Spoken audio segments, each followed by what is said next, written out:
Hello friends, இன்றைக்கி நம்ம இந்த வீடியோவில் சிக்கன் மஞ்சூரியன் எப்படி பண்ணுறதுன்னு பார்க்கலாம். இது பண்ணுறதுக்கு நான் வந்து இன்றைக்கி 300 கிராம் அளவுக்கு போன்லெஸ் சிக்கன் எடுத்திருக்கேன்.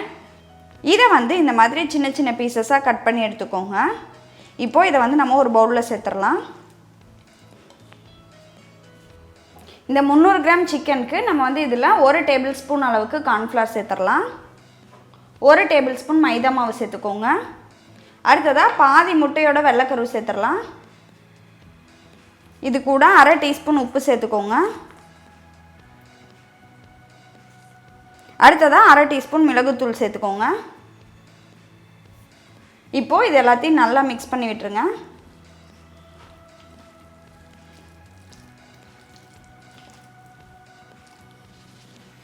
இப்போ பாருங்கள், இது வந்து நல்லா கலந்தாச்சு. இதை வந்து ஒரு 15 மினிட்ஸ் அப்படியே வச்சுருங்க. 15 மினிட்ஸ்க்கு அப்புறமேட்டு நம்ம வந்து இதை எண்ணெயில் போட்டு நல்லா ஃப்ரை பண்ணி எடுத்துடலாம். அடுத்ததாக நம்ம மஞ்சூரியன் பண்ணுறதுக்கு வெங்காயமும் கேப்சிகமும் கட் பண்ணி எடுத்துக்கலாம். இதை வந்து நம்ம சின்ன சின்னதாக சதுரமான பீசஸாக கட் பண்ணணும். அதுக்கு வந்து ஃபஸ்ட்டு வந்து இந்த மாதிரி 2ஆக கட் பண்ணிடுங்க. கட் பண்ணிவிட்டு இந்த சென்டரில் உள்ள சின்ன பீசஸை நம்ம வந்து வெளியில் எடுத்துடலாம். இப்போது இதை வந்து கீழே இந்த மாதிரி கட் பண்ணிடுங்க. மேலேயும் அதே போல் கட் பண்ணிடுங்க. இப்போது இதை வந்து நம்ம 3ஆக கட் பண்ணிடலாம். இப்போது இதில் வந்து கீழே உள்ள இந்த தண்டை மட்டும் தனியாக கட் பண்ணி எடுத்துருங்க. இந்த சின்ன சின்ன பீசஸை நம்ம வந்து வேறு ஒரு குழம்புக்கு இல்லைனா கிரேவி இந்த மாதிரி வேறு எதுக்காவது யூஸ் பண்ணிக்கலாம். இதை வந்து இந்த மாதிரி தனித்தனி பீசஸாக எடுத்துருங்க. இதே மாதிரியே இன்னொரு வெங்காயத்தையும் கட் பண்ணி எடுத்துக்கோங்க. நான் வந்து 2 மீடியம் சைஸ் பெரிய வெங்காயத்தை இந்த மாதிரி கட் பண்ணி எடுத்துருக்கேன். நல்லா பெரிய சைஸ் வெங்காயமாக இருந்தது அப்படின்னா ஒரு பெரிய வெங்காயமே போதும். அடுத்ததாக நான் வந்து பாதி கேப்சிகம் எடுத்திருக்கேன். இப்போது இதில் மேலே உள்ள பகுதியையும் கீழே உள்ள இந்த பகுதியையும் கட் பண்ணிடலாம். இங்கே உள்ள விதையை வந்து எடுத்துருங்க.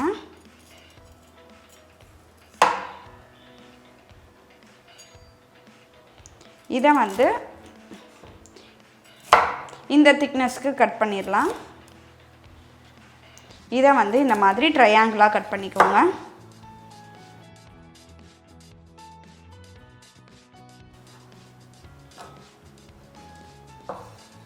அடுத்ததான் நம்ம சிக்கனை ஃப்ரை பண்ணுறதுக்கு ஒரு கடாயில் எண்ணெய் ஊற்றிக்கலாம்.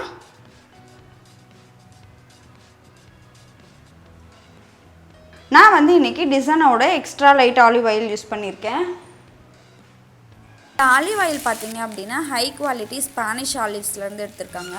இதோட ஸ்மோக்கிங் பாயிண்ட் வந்து அதிகமாக இருக்கிறதுனால இது வந்து நம்ம டீப் ஃப்ரை பண்ணுறதுக்கு யூஸ் பண்ணிக்கலாம். இதை வந்து நம்ம தோசை ஊற்றுறதுக்கு, அப்புறம் சப்பாத்தி போடுறதுக்கு, வெஜிடபிள்ஸ்லாம் வதக்கிறதுக்கு, அப்புறம் கிரில் பண்ணுறதுக்கு, இந்த மாதிரி எல்லாத்துக்குமே நம்ம இந்த ஆலிவ் ஆயிலை யூஸ் பண்ணலாம். எண்ணெய் நல்லா சூடான பிறகு நம்ம மேரினேட் பண்ணி வச்சுருக்க சிக்கனை எண்ணெயில் போட்டு நல்லா ஃப்ரை பண்ணி எடுத்துக்கோங்க. எண்ணெய் சூடாகாமல் போட்டோம் அப்படின்னா இந்த மசாலா வந்து நமக்கு வந்து எண்ணெயில் தனியாக பிரிஞ்சு வந்துடும். அதனால எண்ணெய் வந்து நல்லா ஹீட் ஆன பிறகு அடுப்பை வந்து ஹை ஃப்ளேமில் வச்சுட்டு நம்ம வந்து இந்த சிக்கனை போட்டு ஃப்ரை பண்ணிக்கலாம். அதே மாதிரியே நம்ம ஒரே டைமில் எல்லாத்தையும் ஒட்டுக்காக போட்டோம் அப்படின்னா நமக்கு வந்து கரெக்டாக வராது, ஒன்றோடு ஒன்று ஒட்டிக்கும். அதனால் ஒவ்வொரு பீசஸாக தனித்தனியாக எடுத்து போட்டோம் அப்படின்னா நமக்கு வந்து ஈஸியாக இருக்கும். எண்ணெய் பாருங்கள் நல்லா சூடாயிடுச்சு. இதில் வந்து நம்ம போட்டு ஃப்ரை பண்ணிக்கலாம்.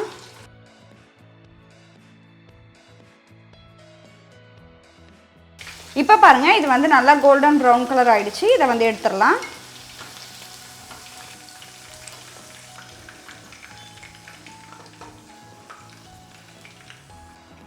இதே மாதிரியே நம்ம மீதி உள்ள எல்லா பீசஸையும் போட்டு ஃப்ரை பண்ணிக்கலாம்.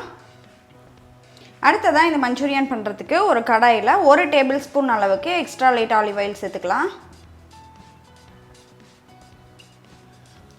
இந்த எண்ணெயை வந்து ஒரு 2 நிமிஷம் நல்லா ஹீட் பண்ணிக்கோங்க. இப்போ வந்து எண்ணெய் நல்லா ஹீட் ஆகிடுச்சு. இதில் வந்து நம்ம 5 பல் பூண்டை வந்து நல்லா பொடியாக நறுக்கி வச்சுருக்கேன். இதை வந்து சேர்த்துடலாம். அடுத்ததாக இதில் பாதி அளவுக்கு கேப்சிகமாக இந்த மாதிரி ட்ரையாங்கிளாக கட் பண்ணி வச்சுருக்கோம். இதை வந்து சேர்த்துடலாம். அடுத்ததாக இதில் நம்ம கட் பண்ணி வச்சுருக்க வெங்காயத்தை சேர்த்துக்கோங்க. இது எல்லாத்தையும் ஒரு 30 செகண்ட்ஸ் மட்டும் நம்ம ஃப்ரை பண்ணிக்கலாம். ஹை ஃப்ளேமில் வச்சு நல்லா ஃப்ரை பண்ணிக்கோங்க. இப்போ இதில் நம்ம ஸ்ப்ரிங் ஆனியனோட அடியில் உள்ள வெள்ளை பகுதியை மட்டும் நல்லா பொடியாக நறுக்கி சேர்த்துடலாம்.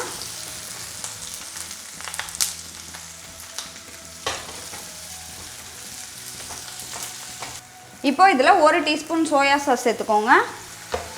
அடுத்ததாக 1 டீஸ்பூன் சில்லி சாஸ் சேர்த்துடலாம். இப்போ இதில் 2 டேபிள் ஸ்பூன் அளவுக்கு டொமேட்டோ கெட்சப் சேர்த்துக்கோங்க. இப்போ இதை வந்து நல்லா கலந்து விட்டுடலாம். இப்போ இதில் கொஞ்சமாக தண்ணி ஆட் பண்ணிக்கோங்க. ஒரு 1/4 டம்ளர் அளவுக்கு மட்டும் தண்ணி ஆட் பண்ணால் போதும். அடுத்ததாக இதில் 1 டீஸ்பூன் அளவுக்கு வினிகர் சேர்த்துடலாம்.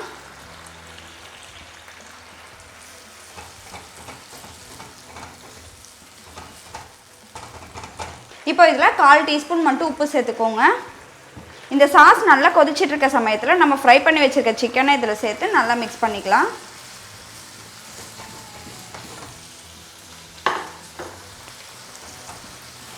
நான் இன்றைக்கி ட்ரை மஞ்சூரியன் தான் பண்ணுறேன். சப்போஸ் நீங்கள் கிரேவி மாதிரி வேணும் அப்படின்னா இது கூட 1 டீஸ்பூன் அளவுக்கு கார்ன்ஃப்ளவரை தண்ணியில் கரைச்சி ஊற்றிக்கிட்டிங்க அப்படின்னா உங்களுக்கு கிரேவி மாதிரி வந்துடும்.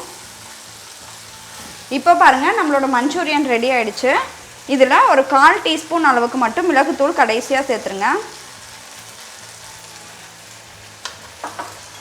அடுத்ததாக கொஞ்சமாக ஸ்ப்ரிங் ஆனியனை நல்லா பொடியாக நறுக்கி இது கூட சேர்த்துடலாம்.